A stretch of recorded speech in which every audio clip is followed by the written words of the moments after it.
Chapter 13 of Romans says, legal issues, government issues, civil issues, God has placed people to take revenge and bring about justice now.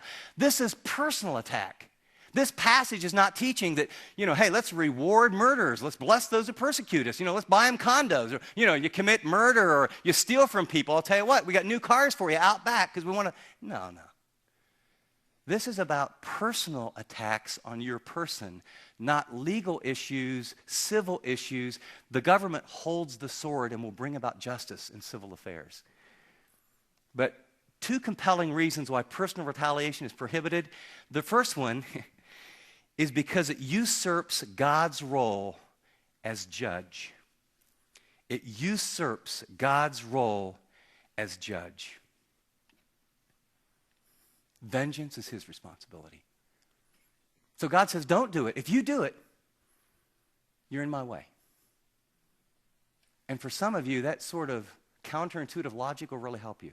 The longer you hold on to this, you're in God's way. You want him to get what God really wants to give them? Or do you want to keep messing around with this? The second is personal retaliation is an ineffective means of peace. It almost always escalates. Retaliation is like fighting fire with a hose filled with gas. It only adds to the fire. Well, he makes this outlandish summary. He says, on the contrary, if your enemy's hungry, feed him, do good. If he's thirsty, give him a drink. In so doing, you will heap burning coals on his head. Now, unlike what most of us would like this to mean, this doesn't mean if you're really, really nice to him, God's going to slam dunk him. He's going to take the ball and the person. And no, that's not what it means. In the ancient Near East, there's a commentator has a great word on this. I think Clausen is his name.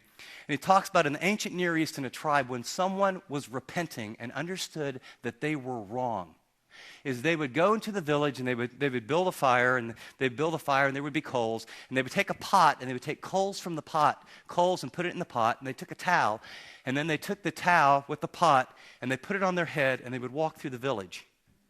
And as they walked through the village, they're saying, I'm burning out of my mind the way I used to think. I was wrong. I was wrong. Let me give you the picture of how this works. I played college basketball and we had a fellow on our team who was a Vietnam vet who was decorated in terms of, he came back sort of a hero. He had a scar from here to here all the way through, was really shot up, a lot of trauma. He had a tremendous, was in prison. I think he got out, I don't know all the story, but he'd been in prison once or twice. Then he went to Vietnam, and he was about 6'6", 6'7", maybe 6'8", and had a vertical leap of probably somewhere between 40 and 46 inches. It was, literally there was times I thought the guy was going to hurt his head on the rim. But because of all the trauma, the reason he was playing at this little school instead of a big school was he had terrible hands.